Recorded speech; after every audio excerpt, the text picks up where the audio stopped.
guys, so I am so sorry that I ended up in,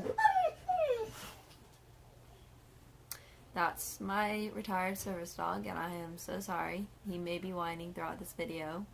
He is a whiny butt sometimes, especially when he has to be put in a room. But you guys may have to deal with it, and I am sorry.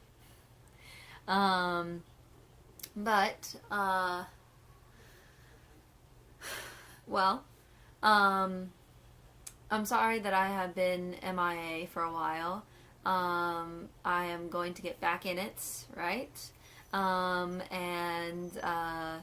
been missing actually for a good reason.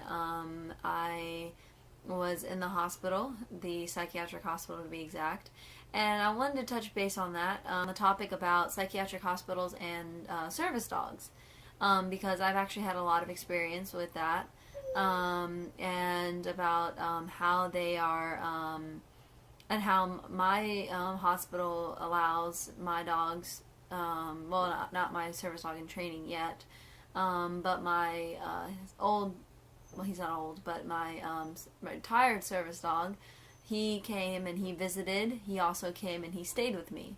And I'd like to touch base on both of those experiences, and tell you everything that happened, and exactly what we did, on how I did that and what I did there, and everything like that. So let's go. Alright, so the first things first. For visitation, I had to get a doctor's note from my doctor inside the psych ward. And all they did was basically say, like, is allowed to have her dog visit. This is also the same for my ukulele and all that other stuff. They allowed me to bring a lot of stuff in there, because I typically stay for quite a while whenever I go to the psych ward. I'm not, but that's just how it goes for me. But anyway, so he comes and he visits, and he visits typically the same place as everybody else does. He visits with my mother. He stays with my mother and my brother, and they handle him. He comes in at the same time as everybody else, and he and I meet in the same area as everybody else too. We don't have a separate area, and we meet there. Now, we have to make sure that the patients are okay with it and everything like that, and that there's no patients that are going to harm him, or that there's no patients that feel like they're going to be harmed by him, and then everything's good. Next, to have him stay with me, we only did that one time, and it was for 1 week. I stayed there for 3 weeks during that stay, and I decided to let him go home because it was just too much for me. And I will get more into that in a second. So I went in for 1 week, and I asked my doctor if my dog could stay with me, and she said yes, and she asked first why.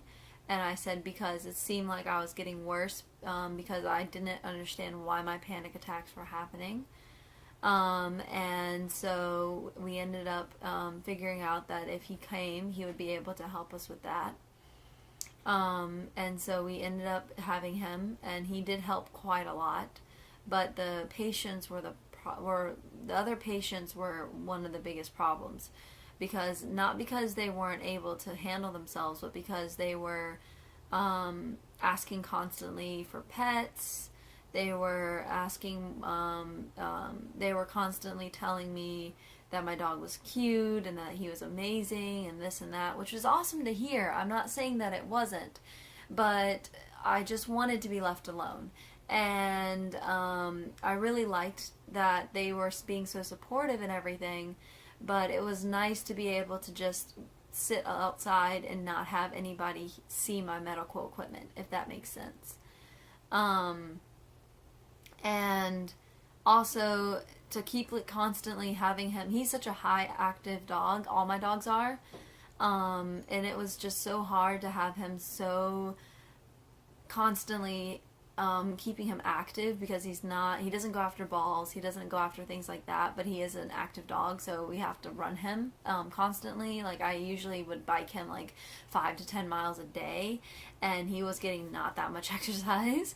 So sitting in there in the psych hospital, and so I had to mentally stimulate him constantly. So I was teaching him new tricks, going online on Google, trying to find out new ways to train him, and I was coming up with new ideas, and this other ways is doing stuff. And we practiced a lot of tasks, and I mean, we just constantly were doing stuff in our room, and I mean, I was keeping him busy all the time, and that was just too much for me.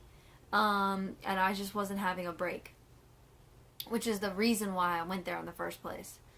So I decided to let him go back home and have a break myself. So I stayed another week, and that's how it was.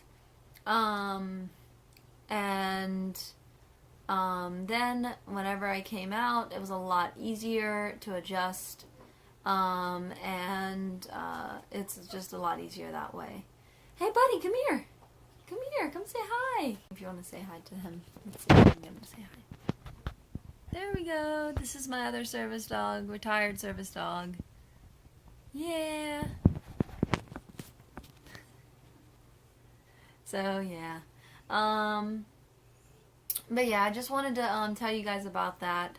And if anybody has any questions, let me know. I am very open to answering any of that. Hopefully I'll be able to get some more videos out there. Today we had a busy day, and I have a video coming up soon for us on an average day with Caleb. I hope you guys have a wonderful day, and I will talk to you guys later. Bye!